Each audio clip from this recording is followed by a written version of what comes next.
Next हमारा topic है electric flux.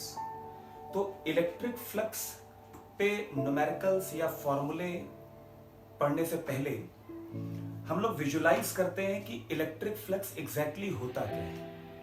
ठीक है, सबसे पहली चीज अगर हम फ्लक्स की बात करें तो आप फ्लक्स के लिए लिख सकते हैं फ्लक्स रिप्रेजेंट्स फ्लो। लिखिए सारे लोग, flux represents flow. Flux flow को रिप्रेजेंट करता है। ठीक है, इसको मैं एग्जांपल से अभी समझा भी दूंगा। अब बात करते हैं जो इलेक्ट्रिक फ्लक्स है वो क्या चीज है। ठीक है, इसको फ्लो जो मैंने बोला कि फ्लक्स फ्लो को रिप्रेजेंट करता है, तो हम एग्जांपल से इसको समझेंगे।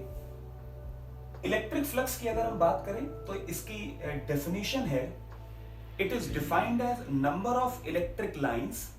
इलेक्ट्रिक लाइंस के लिए मैं फिर से रिपीट करूंगा, इलेक्ट्रिक लाइंस को हम लोगों ने पढ़ा था कि ये इमेजिनरी कर्व्स हैं, ये ऐसे कर्व्स हैं जो हमने ड्रॉ करे होते हैं, और ये पिक्टोरियल मैपिंग है।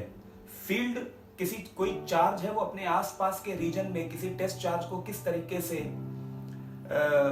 फोर्स उस पे एक्सर्ट करेगा, तो उसकी एक पिक्टोरियल मैपिंग होती है।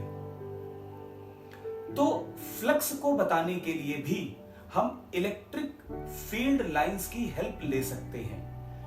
अब प्रॉब्लम यहां पर यही रहेगी कि इलेक्ट्रिक लाइंस हम ड्रॉ करते हैं। अगर इलेक्ट्रिक लाइंस हम ड्रॉ करते हैं तो फिर हम फ्लक्स की कैलकुलेशन कैसे कर सकते हैं, और इलेक्ट्रिक जो फील्ड लाइंस ड्रॉ हम करते हैं उनके लिए बहुत सारी हमने प्रॉपर्टीज पढ़ी थी, कुछ स्टैंडर्ड पढ़े थे कि हमने किस किस तरीके से इलेक्ट्रिक लाइन से ड्रॉ करना है। ठीक है, उन सब को यहां पर हम एक बार दोबारा से रिपीट करेंगे। ठीक है, तो समझते हैं सबसे पहले कि ये रिप्रेजेंट क्या करेगा, नंबर ऑफ इलेक्ट्रिक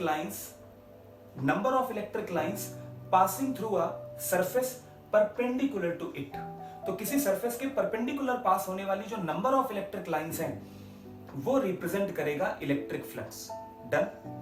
अब हम एक क्वेश्चन बोलते हैं, मान लीजिए कि कोई स्क्वायर प्लेन है और उसमें से 500 फील्ड लाइंस निकल रही हैं perpendicular to the square plane. एक स्क्वायर प्लेन है और उसमें से 500 इलेक्ट्रिक लाइंस निकल रही हैं। तो आपसे पूछा जा रहा है कि उस स्क्वायर से पास होने वाला इलेक्ट्रिक फ्लक्स कितना है, 500 है। ठीक है, तो ये सीधा सीधा आंसर है। अच्छा, ये तो हो गई डेफिनेशन। अब बात जो हम कर रहे थे कि इसको पहले विजुलाइज करते हैं। इलेक्ट्रिक फील्ड को समझने के लिए हमने एक क्वांटिटी पढ़ी, इलेक्ट्रिक फील्ड इंटेंसिटी, जिसका एब्रिविएशन इलेक्ट्रिक फील्ड है। लेकिन इलेक्ट्रिक फील्ड और इलेक्ट्रिक फील्ड इंटेंसिटी दोनों अलग अलग है। इलेक्ट्रिक फील्ड एक रीजन है जिस रीजन में कोई चार्ज किसी एक्सटर्नल चार्ज पर फोर्स एक्सर्ट करेगा, और इलेक्ट्रिक फील्ड इंटेंसिटी है, मतलब इलेक्ट्रिक फील्ड की ही एक क्वांटिटी है इलेक्ट्रिक फील्ड इंटेंसिटी। ये चार्ज की स्ट्रेंथ को पता करने के लिए यूज किया जाता है। कोई चार्ज है या चार्ज का कोई कॉन्फ़िगरेशन है, वो टेस्ट चार्ज पर या यूनिट चार्ज पर कितना फोर्स लगाता है, और टेस्ट चार्ज और यूनिट चार्ज कहां रखा होगा, एक पॉइंट पर। इसका मतलब है कि किसी चार्ज या चार्ज के कॉन्फ़िगरेशन का जो इफेक्ट है वो किसी एक पॉइंट पर पता किया जाता है, तो हम उसे बोलते हैं इलेक्ट्रिक फील्ड इंटेंसिटी। एक पॉइंट पर पता किया जाता है। इलेक्ट्रिक फील्ड की ही एक और क्वांटिटी है जिसे हम बोलते हैं इलेक्ट्रिक फ्लक्स। बस इलेक्ट्रिक फील्ड इंटेंसिटी और इलेक्ट्रिक फ्लक्स में डिफरेंस सबसे बड़ा जो है, इलेक्ट्रिक फील्ड इंटेंसिटी एक पॉइंट के लिए डिफाइन करते हैं, और अगर हमें इलेक्ट्रिक फील्ड की स्ट्रेंथ पता करनी है किसी रीजन में, तो उस रीजन में इलेक्ट्रिक फील्ड की स्ट्रेंथ पता करने के लिए जो क्वांटिटी है वो है इलेक्ट्रिक फ्लक्स। तो ये एक बेसिक डिफरेंस है जिसको आप याद रखें। दोनों ही इलेक्ट्रिक फील्ड इंटेंसिटी और electric flux quantity of electric field ही है, लेकिन एक किसी पॉइंट पर स्ट्रेंथ पता करने में यूज किया जाता है, और एक पता किया जाता है किसी रीजन में चार्ज या चार्ज के कॉन्फ़िगरेशन की स्ट्रेंथ कितनी है ये पता करने के लिए। ठीक है, अब जैसे मैंने ये पहली जो डेफिनेशन बोली, नंबर ऑफ इलेक्ट्रिक लाइंस, अब इसको जरा स्ट्रेंथ से जोड़ के देखते हैं। मैंने आपको बताया था कि अगर इलेक्ट्रिक लाइंस पास है, किसी रीजन में डेंसिटी ज्यादा है तो उस रीजन में इलेक्ट्रिक फील्ड ज्यादा होगी, और अगर किसी रीजन में नंबर ऑफ इलेक्ट्रिक लाइंस कम है तो वहां पर इलेक्ट्रिक फील्ड स्ट्रेंथ कम होगी। तो अगर एक स्क्वायर एरिया है, उसमें से 100 लाइंस हमने ड्रॉ करी कि 100 लाइंस पास हो रही है, तो फ्लक्स जो है वो 100 हो गया। अगर हम उसी एरिया से 500 लाइंस पास कराएं तो फ्लक्स 500 होगा। कौन सा फ्लक्स ज्यादा है? नो डाउट 500 ही ज्यादा है। इसका मतलब है 100 लाइंस जिस चार्ज कॉन्फ़िगरेशन की वजह से बनाई थी वो चार्ज कॉन्फ़िगरेशन कम वैल्यू का होगा, और जब 500 लाइंस बनाई तो वो जो चार्ज कॉन्फ़िगरेशन है वो ज्यादा वैल्यू का होगा। कई और चीजों पे डिपेंड करता है ये इलेक्ट्रिक फ्लक्स, वो हम अभी पढ़ेंगे। लेकिन ये मोटा मोटा हम लोगों ने समझा कि इलेक्ट्रिक फील्ड इंटेंसिटी से इलेक्ट्रिक फ्लक्स डिफरेंट कैसे है। देखा जाए तो दोनों चार्ज कॉन्फ़िगरेशन की स्ट्रेंथ को बताने के लिए ही यूज हो रहे हैं, लेकिन इंटेंसिटी यूज होती है एक पॉइंट पर स्ट्रेंथ बताने के लिए, और फ्लक्स यूज होता है किसी एरिया में फ्लक्स बताने के लिए। डन? तो ये एक बेसिक चीज आपको याद रखनी है। जो मैंने दूसरी चीज बोली वो मैंने यहां पर लिखी है, देखिए, it is a way of describing the electric field strength. It is another way of describing the electric field strength at a distance from the charge or charge configuration causing the field। ठीक है, तो इस line और इस line का अब आप दोनों को आपस में जोड़कर समझिए कि इलेक्ट्रिक फ्लक्स एक्चुअल रिप्रेजेंट क्या कर रहा है। इलेक्ट्रिक फ्लक्स किसी एरिया में स्ट्रेंथ बताने के लिए यूज होगा कि चार्ज की स्ट्रेंथ कितनी है, चार्ज की फील्ड की स्ट्रेंथ कितनी है, चार्ज ज्यादा मैग्नीट्यूड का है, कम मैग्नीट्यूड का है, और इसे शो करने के लिए हम इलेक्ट्रिक फील्ड लाइंस की मदद भी ले सकते हैं। और उस इलेक्ट्रिक फील्ड लाइन से हम कैसे बताएंगे कि फ्लक्स क्या होता है। नंबर ऑफ इलेक्ट्रिक लाइंस जो आपने ड्रॉ की है वो बताएंगी, प्रोवाइडेड कि नंबर ऑफ इलेक्ट्रिक लाइंस जो आपने शो की है, इलेक्ट्रिक फील्ड लाइन, वो परपेंडिकुलर टू द सरफेस हो, तो number of electric lines represent करेगा इलेक्ट्रिक फ्लक्स का मैग्नीट्यूड। ठीक है, और भी तरीके हैं, एक और तरीका है फ्लक्स को पता करने का, वो हम सीखेंगे अभी। चलिए अगली चीज पर आते हैं। It is a quantity of electric field linked to a particular area which is kept in electric field. यही मैंने एक्सप्लेन किया। ये इलेक्ट्रिक फील्ड को बताने की ही एक अलग क्वांटिटी है जो किसी एरिया से पास होने वाली इलेक्ट्रिक फील्ड को बताएगा। उस एरिया से कितनी लिंक हो रही है इलेक्ट्रिक फील्ड, जिस इलेक्ट्रिक फील्ड में वो रखा गया है। ठीक है, अच्छा, इसके बाद है electric field intensity is also a quantity of electric field but at a point. मैंने क्या बताया, इलेक्ट्रिक फील्ड इंटेंसिटी क्या है, ये भी एक इलेक्ट्रिक फील्ड की ही क्वांटिटी है, लेकिन ये एक पॉइंट पर स्ट्रेंथ बताने के लिए यूज होती है। अगला एक डिफरेंस है, electric field intensity is a vector quantity, जबकि electric flux is a scalar quantity. ठीक है, जो मैंने बताया इसको आप और एक दो बार सुनिए और सब दिमाग में बैठा लिए। अभी जब हम कुछ क्वेश्चंस करेंगे, कुछ फिगर ड्रॉ करेंगे, तो ये चीज और क्लियर होगी। ठीक है, इसे नोट करिए। इसके बाद इलेक्ट्रिक फ्लक्स में कुछ और चीजें देखते हैं। मैंने बोला था शुरुआत में कि फ्लक्स रिप्रेजेंट्स फ्लो। अगर हम इस ट्यूब की बात करें और ये ट्यूब का एरिया है, तो किसी एक पॉइंट पर अगर देखें तो वेलोसिटी v है। आप इसे कंपेयर कर सकते हैं इलेक्ट्रिक फील्ड इंटेंसिटी से।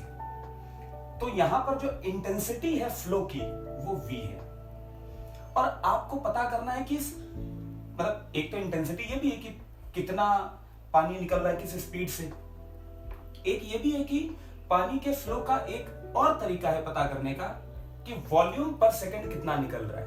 और वॉल्यूम पर सेकंड के लिए हम लोगों ने फ्लूइड मैकेनिक्स में पढ़ा है फॉर्मूला वॉल्यूम, जैसे यहां पर मैंने लिख रखा है वॉल्यूम फ्लो, तो फॉर्मूला होता है डेंसिटी इंटू वॉल्यूम और एरिया इंटू वेलोसिटी। याद है इक्वेशन ऑफ कॉन्टिन्यूटी, ये है वॉल्यूम पर सेकंड। डेंसिटी से मल्टीप्लाई कर दोगे तो मास आ जाएगा। तो एवी एरिया इंटू वॉल्यूम होता है, एरिया इंटू वेलोसिटी होता है वॉल्यूम पर सेकंड। इसे हम फ्लक्स ऑफ लिक्विड भी बोल सकते हैं।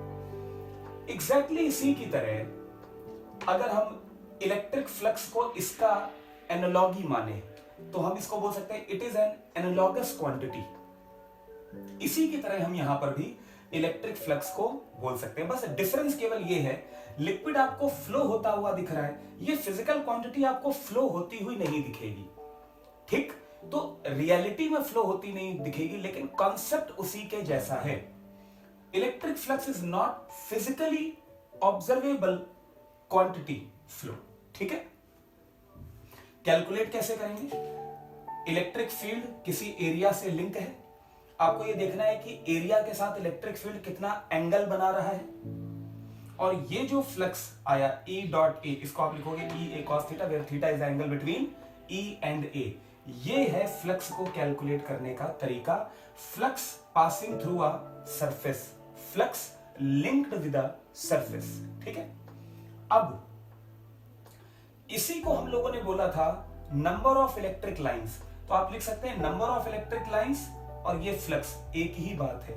तो अगर आपको नंबर ऑफ इलेक्ट्रिक लाइंस दे दिया जाए तो आप डायरेक्ट आंसर बता दीजिए, अदरवाइज आप ऐसे कैलकुलेट करोगे। ये तरीका ही हमारे कंपटीशन के सिलेबस में है, हमें कैलकुलेशन करके दिखाना है कि फ्लक्स कितना आ रहा है, तो आप इस पर कंसंट्रेट करिए। बाकी हाँ, ये चीज जरूरी है कि इलेक्ट्रिक फ्लक्स होता क्या है, विजुअलाइजेशन बड़ा जरूरी है। तो वो मैंने आपको शुरू में, इससे पहले जो मैंने आपको लिखकर समझाया था, आप उसको एक बार पढ़िए, इसको और वीडियो को एक बार दो बार रिपीट करके सुनिए, आपको समझ में आएगा कि इलेक्ट्रिक फ्लक्स एग्जैक्टली है क्या। और थोड़ा आप अंडरस्टैंडिंग के लिए 2-3 बार जरूर पढ़िएगा, तो आपको खुद ही अंडरस्टैंडिंग बेटर होगी कि इलेक्ट्रिक फ्लक्स एग्जैक्टली है क्या, ठीक है? लास्ट में, इलेक्ट्रिक फ्लक्स एक तरीके से इलेक्ट्रिक फील्ड की ही एक क्वांटिटी है जो स्ट्रेंथ को बताने के लिए यूज होती है। इलेक्ट्रिक फील्ड इंटेंसिटी एक पॉइंट पर स्ट्रेंथ बताता है, और इलेक्ट्रिक फ्लक्स एक एरिया से पास होने वाला जो फ्लक्स है वो किसी एरिया से जो इलेक्ट्रिक फील्ड की स्ट्रेंथ है वो बताना है, ठीक है? इसे जरा नोट करिए।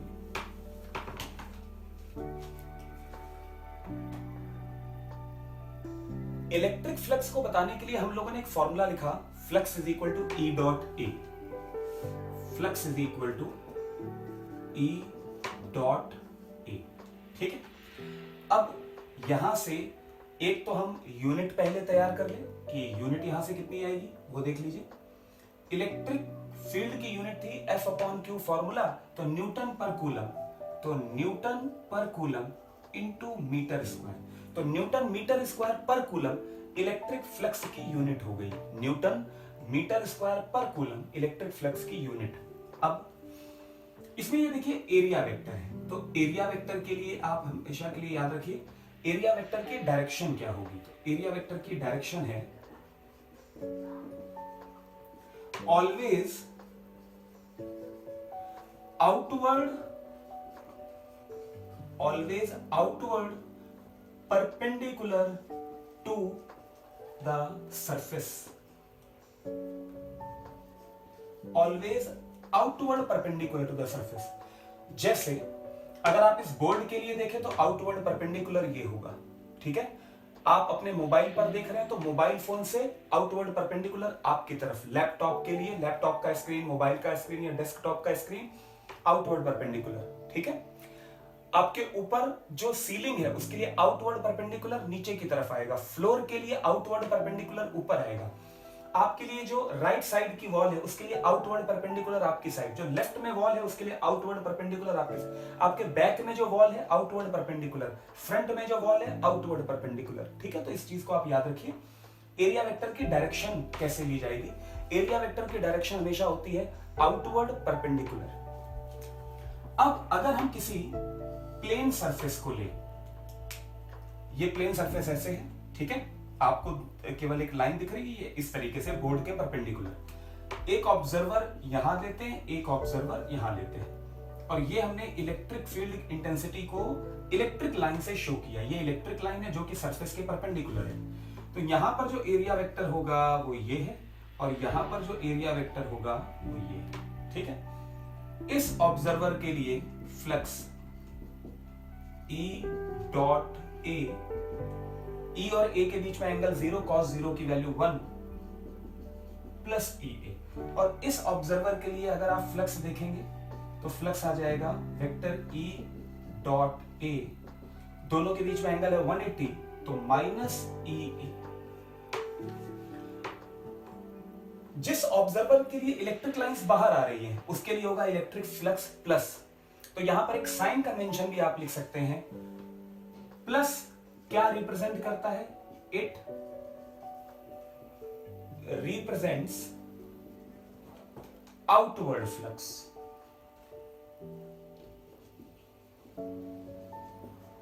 It represent outward flux. और नेगेटिव क्या रिप्रेजेंट करेगा? Negative inward flux. Inward flux, ठीक है।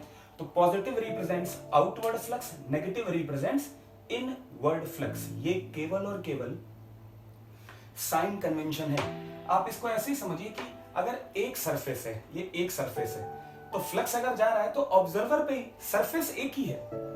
प्लस और माइनस आप एक सरफेस के लिए कहेंगे माइनस है, एक सरफेस के लिए प्लस है, तो ऐड कर देंगे तो जीरो। ये गलत है। ऑब्जर्वर एक तरफ रखिए ना, ऑब्जर्वर इधर है तो कहेगा फ्लक्स आ रहा है, इलेक्ट्रिक लाइन से बाहर आ रही है सरफेस से। अगर ऑब्जर्वर इधर है, सेम सरफेस में फ्लक्स एंटर हो रहा है, तो फ्लक्स एक ही है, ई ए। ऑब्जर्वर पे प्लस माइनस डिपेंड करेगा, ठीक है। और ये हमने प्लस माइनस कन्वेंशन लिया है, इस चीज को याद रखिए, नोट करिए। एनसीईआरटी का ये 15th नंबर क्वेश्चन है और इसमें एक इलेक्ट्रिक फील्ड दी गई है और बोला गया है कि एक स्क्वायर 10 सेंटीमीटर का है जिसकी साइड YZ प्लेन के पैरेलल है। तो आप देखिए X, Y और Z।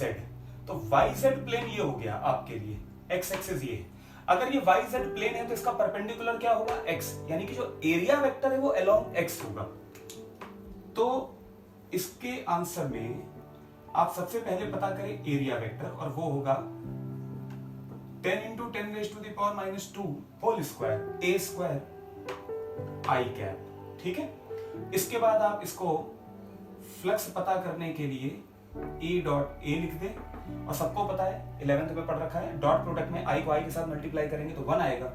तो सीधा आप 3 × 10⁻³ इंटू इसको आप लिख सकते हैं 10⁻⁻⁻1, तो ये आ जाएगा 10⁻⁻² स्क्वायर करने के बाद कितना आ जाएगा? 30 न्यूटन मीटर स्क्वायर पर कूलम। ये हो गया एक क्वेश्चन। इसका बी पार्ट भी पूछा गया है, बोला है व्हाट इज द फ्लक्स। आप समझ रहे हैं ना, एक स्क्वायर है जिसका एरिया x एक्सिस के अलोंग है, E डॉट ए।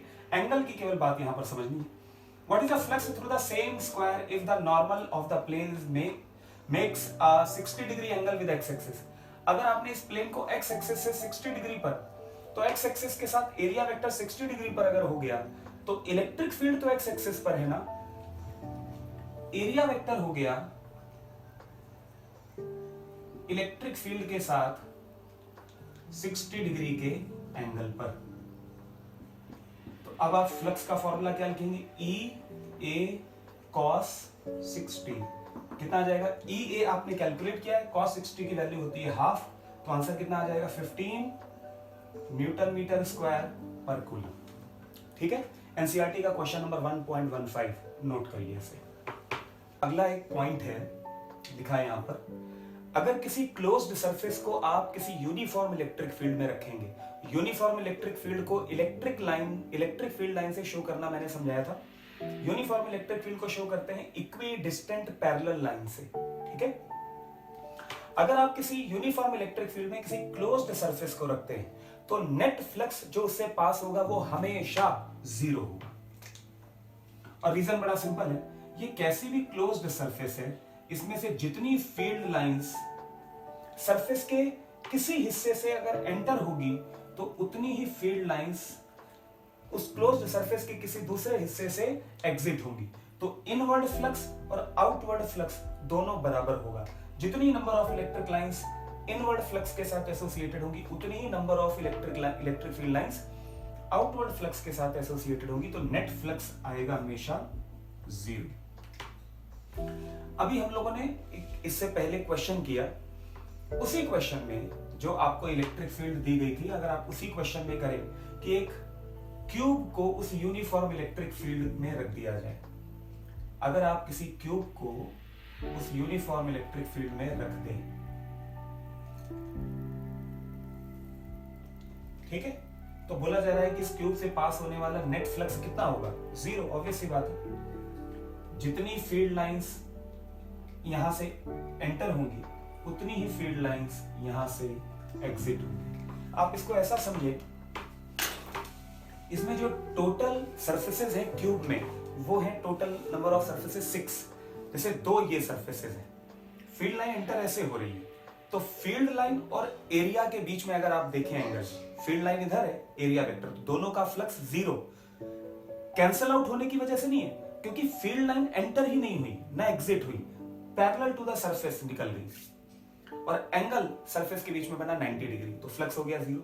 ऐसे टॉप और बॉटम वाली फेसेस, फ्लक्स इधर है और एरिया वेक्टर किधर है? बाहर की तरफ, तो एंगल बन गया 90 डिग्री 0। केवल ये जो सरफेसेस हैं, इधर से फ्लक्स एंटर हुआ और इधर से एग्जिट हुआ, तो यहां पर ही केवल फ्लक्स आएगा। आप चाहें तो पता कर सकते हैं कि इनवर्ड आउटवर्ड फ्लक्स है कितना, तो यहां पर आप लिखेंगे इनवर्ड फ्लक्स माइनस EA, ये वाला एरिया, और यहां पर आप पता करना चाहें तो आप लिख सकते हैं प्लस EA। आप क्यूब के बाहर हैं तो इस वाली फेस पर एंटर होते हुए उधर वाली फेस पे एग्जिट होते से आप क्यूब के बाहर हैं। ठीक है, तो टोटल फ्लक्स कितना आ जाएगा? 0। तो ये चीज आपको याद रखनी है। अगर कोई क्लोज्ड सरफेस है, क्लोज्ड सरफेस का मतलब चारों तरफ से बंद वॉल्यूम वाली सरफेस, 3D फिगर, अगर आप उसे यूनिफॉर्म इलेक्ट्रिक फील्ड में रखते हैं, फील्ड यूनिफॉर्म होनी चाहिए। जो क्लोज्ड सरफेस है वो कैसी भी रैंडम डिस्टॉर्टेड कैसी भी शेप की, उससे कोई फर्क नहीं पड़ेगा। फील्ड यूनिफॉर्म होनी चाहिए, सरफेस कैसी भी हो, रेगुलर हो, सिमेट्रिक हो, असिमेट्रिक हो, इररेगुलर हो, उससे कोई फर्क नहीं पड़ेगा। इसे नोट करिए। अभी जो हम लोगों ने स्टेटमेंट पढ़ा कि अगर यूनिफॉर्म इलेक्ट्रिक फील्ड में कोई क्लोज्ड सरफेस रखी जाती है तो आप उससे अगर नेट फ्लक्स कभी भी कैलकुलेट करेंगे तो वो हमेशा 0 आएगा। इसी पर ये कुछ लाइन से कुछ क्वेश्चंस हम करने जा रहे हैं, इनको ध्यान से देखिए। ये एक स्फीयर और इसका रेडियस आपको गिवन है, रेडियस हो गया r, यूनिफॉर्म इलेक्ट्रिक फील्ड में रखा है, नेट फ्लक्स 0 पास होगा। लेकिन क्वेश्चन क्या पूछा गया है? क्वेश्चन ये है, find out inward flux, find out inward flux. केवल इनवर्ड फ्लक्स बताना है, तो इनवर्ड फ्लक्स बताने के लिए एक तो इंटीग्रेशन मेथड है, इंटीग्रेशन मेथड के अलावा भी आप डायरेक्ट आप इसे कर सकते हैं, और वो तरीका है आपका कि आप ये देखें कि इस रेगुलर ज्योमेट्री है, क्योंकि ये सिमेट्रिक है, इसमें एक मैक्सिमम एरिया है जो बीच का सर्कुलर क्रॉस सेक्शनल एरिया है। समझ रहे हैं आप? देखिए यहां पर जो फ्लक्स एंटर होगा वो इससे जरूर पास होगा, मैक्सिमम फ्लक्स यहां से लेकर यहां तक, इसके बीच में जो भी इलेक्ट्रिक लाइंस है वो यहां यहां यहां कर्व्ड सरफेस से तो पास होंगी, लेकिन बीच के सर्कुलर एरिया से जरूर पास होंगी। तो सर्कुलर एरिया पे फ्लक्स पता करना काफी आसान है। कर्व्ड सरफेस पे एरिया वेक्टर अलग अलग डायरेक्शंस में आ जाएंगे, तो इंटीग्रेट करना मुश्किल होगा। तो यहां पर लॉजिक ये लगाना है कि जो भी फ्लक्स एंटर होगा वो बीच के एरिया से तो पास होगा ही होगा, इसलिए यहां से आप डायरेक्ट इनवर्ड फ्लक्स निकालें। माइनस साइन पता है हमें कन्वेंशन की वजह से, इलेक्ट्रिक फील्ड अगर यूनिफॉर्म इलेक्ट्रिक फील्ड को ई नॉट से डिनोट किया जा रहा है into pi R square. Inward flux, outward कितना होगा? आउटवर्ड फ्लक्स भी इतना ही होगा, plus E naught pi R. Total flux कितना होगा? 0। ठीक है, अब इसी पर अगला क्वेश्चन देखते हैं। आप लोग इसका आंसर बताइए। अगर ये एक सेमी सर्कल है जिसका रेडियस r है और ये एक यूनिफॉर्म इलेक्ट्रिक फील्ड में रखा है, बताइए इसमें से इनवर्ड फ्लक्स कितना पास हो रहा है? नेट फ्लक्स 0 होगा अभी भी, इनवर्ड फ्लक्स कितना पास हो रहा है? ठीक है, तरीका बड़ा सिंपल है। आप यहां पर मैक्सिमम एरिया देखिए, ये मैंने लाइन ड्रॉ की है, ये डायमीटर है, और यहां पर ये अगर आप देखें तो ये सेमी सर्कल बनेगा। जो भी फ्लक्स पास हो रहा है वो सेमी सर्कल से तो जरूर पास होगा, तो यहां पर भी आप लिख सकते हैं inward flux minus E naught pi R square by 2, minus E naught pi R square by 2। ठीक है, अगला क्वेश्चन, कोई और आप शेप ले लें। मान लेते हैं कि एक सिलेंडर है जो यूनिफॉर्म इलेक्ट्रिक फील्ड में रखा है और बोला गया है कि इसमें से कितना इनवर्ड फ्लक्स लिंक हो रहा है। तो इसमें जो मैक्सिमम एरिया है, सिलेंडर पे मैक्सिमम एरिया क्या होगा? रेक्टेंगल। इस पे जो मैक्सिमम एरिया होगा वो क्या होगा? रेक्टेंगल। तो यहां से जो फ्लक्स पास होगा वो कितना आएगा? माइनस ई नॉट, ये डायामीटर में 2r, अगर हम इसका रेडियस लें तो ये 2r, और हाइट अगर h है, एरिया हो जाए। तो बीच में रेक्टेंगुलर एरिया आएगा जिससे हम मल्टीप्लाई करके इलेक्ट्रिक फील्ड से फ्लक्स पता कर सकते हैं। ठीक, ऐसे ही आपको कुछ सिमेट्रिक ज्योमेट्रीज मिलेंगी जिससे आप इनवर्ड फ्लक्स पता कर सकते हैं। कुछ और एग्जांपल्स ले लेते हैं।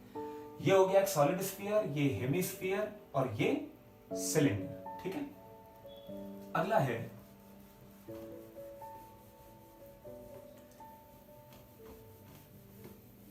अगला इसमें एग्जांपल लेते हैं कि अगर एक कोन है तो कोन से पास होने वाला फ्लक्स आपको पता करना है। ठीक है, बिल्कुल सही आप सोच रहे हैं इस समय। जो भी देखिए फ्लक्स पास हो रहा है वो सारा का सारा इस मैक्सिमम एरिया से तो जाएगा ही जाएगा। कर्व्ड सरफेस से जो है उससे जो स्लैंट सरफेस है वहां से अगर आप पता करेंगे तो कई सारे एरिया वेक्टर आएंगे, उन पे इंटीग्रेट करना मुश्किल है, डायरेक्ट आप निकाल सकते हैं। तो यहां पर आप इनवर्ड फ्लक्स अगर देखें तो इनवर्ड फ्लक्स होगा माइनस ई नॉट, अगर यूनिफॉर्म इलेक्ट्रिक फील्ड को ई नॉट से शो कर रहे हैं, इनटू पाई आर स्क्वायर। चलेगा। इसी कोन वाले क्वेश्चन में बोला गया कि कोन ऐसा है और फील्ड यूनिफॉर्म इलेक्ट्रिक फील्ड इस तरीके से दी गई है। बोला गया यहां से कितना फ्लक्स पास होगा। तो आप देखिए इसमें जो प्रोजेक्शन होगा वही मैक्सिमम एरिया, जो परछाई पड़ेगी अगर ऊपर से लाइट आप डालें तो परछाई कैसी आएगी, शेडो कैसी आएगी, ट्रायंगुलर, वही मैक्सिमम एरिया है। तो यहां पर जो इनवर्ड फ्लक्स होगा वो आप लिखेंगे माइनस ई नॉट, और ट्रायंगल में half of base into height आ जाएगी h। तो ये इसका इनवर्ड फ्लक्स का फॉर्मूला हो गया, minus E naught into half of 2r into h। ठीक है, नोट करिए इसको। ये जेई में आया हुआ क्वेश्चन है, इसको जरा समझते हैं। इसमें कोऑर्डिनेट्स आप समझिएगा, x एक्सिस बोर्ड के बाहर परपेंडिकुलर, y और z। अब इन कोऑर्डिनेट्स को समझते हैं। और फील्ड आपको ई नॉट आई कहती है, यानी कि आउटवर्ड परपेंडिकुलर फिगर के हिसाब से। फिगर अगर आपने ये समझ लिया कि ये सरफेस कैसे दी है तभी आप ये क्वेश्चन कर पाएंगे। तो इसको जरा आप लोग ऐसे समझिए, मेरे पास इसको बताने के लिए जो आपको प्लेन दिया है वो ये है, ओरिजिन आप इसे मानिए 0,0,0, फिर एक पॉइंट है 0,a,0, फिर एक पॉइंट है a, y कोऑर्डिनेट 0 और z कोऑर्डिनेट, और एक है a, a। तो ये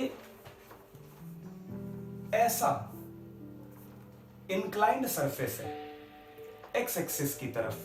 ठीक है, और इलेक्ट्रिक फील्ड इधर से जा रही है। तो आप इसका अगर प्रोजेक्शन देखेंगे तो ये इधर ये आपको एक रेक्टेंगल या स्क्वायर, आप इसे, क्योंकि साइड ए है, ए एक स्क्वायर मिलेगा।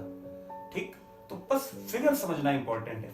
तो फील्ड पास हो रही है जिधर, उसके प्रोजेक्शन में, क्योंकि ई डॉट ए आपको इलेक्ट्रिक फील्ड का कंपोनेंट एरिया की डायरेक्शन में या एरिया का कंपोनेंट इलेक्ट्रिक फील्ड के परपेंडिकुलर आप ले लीजिए। ठीक, तो यहां पर इसका जो प्रोजेक्शन आएगा वो क्या आएगा, ए स्क्वायर। तो इसका आंसर क्या बना, इसका आंसर आया flux is equal to E naught A square. ठीक है ना। अगर आप एक्स एक्सिस की तरफ से देख रहे हैं तो फ्लक्स आउटवर्ड है तो पॉजिटिव आ गया। फिलहाल जो 4 ऑप्शन उसमें माइनस नहीं था, तो ये पॉजिटिव आंसर ही आपको लिखना है। Flux is equal to E naught into A square. देखिए ये फ्लक्स हमने केवल और केवल ई डॉट ए का एप्लीकेशन देखा है। अब हमारा जो अगला टॉपिक शुरू हो रहा है वो है गॉस थ्योरम। गॉस थ्योरम को में दो पार्ट्स हैं। एक पार्ट में हम पढ़ेंगे फ्लक्स, यानी फ्लक्स को पता करने का एक और तरीका है जो हम गॉस थ्योरम में पता करेंगे, और एक तरीका है गॉस थ्योरम में इलेक्ट्रिक फील्ड पता करने का। तो गॉस थ्योरम बहुत बहुत बहुत ज्यादा इंपॉर्टेंट है। अगले वीडियो में मैं गॉस थ्योरम शुरू करूंगा, ठीक। तो गॉस थ्योरम में 2 या 3 वीडियो लगेंगे, तब तक आप कम से कम ये फ्लक्स की प्रैक्टिस आप अच्छी रखिए, ठीक है। एनसीईआरटी के भी बहुत सारे क्वेश्चंस हैं, लेकिन उनमें जो गॉस थ्योरम मिलाकर भी कुछ क्वेश्चन पूछा गया है। तो पहले हम लोग गॉस थ्योरम करते हैं। एक ही क्लास में, एक गॉस थ्योरम की पहली ही क्लास में फ्लक्स से रिलेटेड सारे क्वेश्चंस हो जाएंगे, ठीक है। तो उसके लिए परेशान नहीं होइएगा, इतना नोट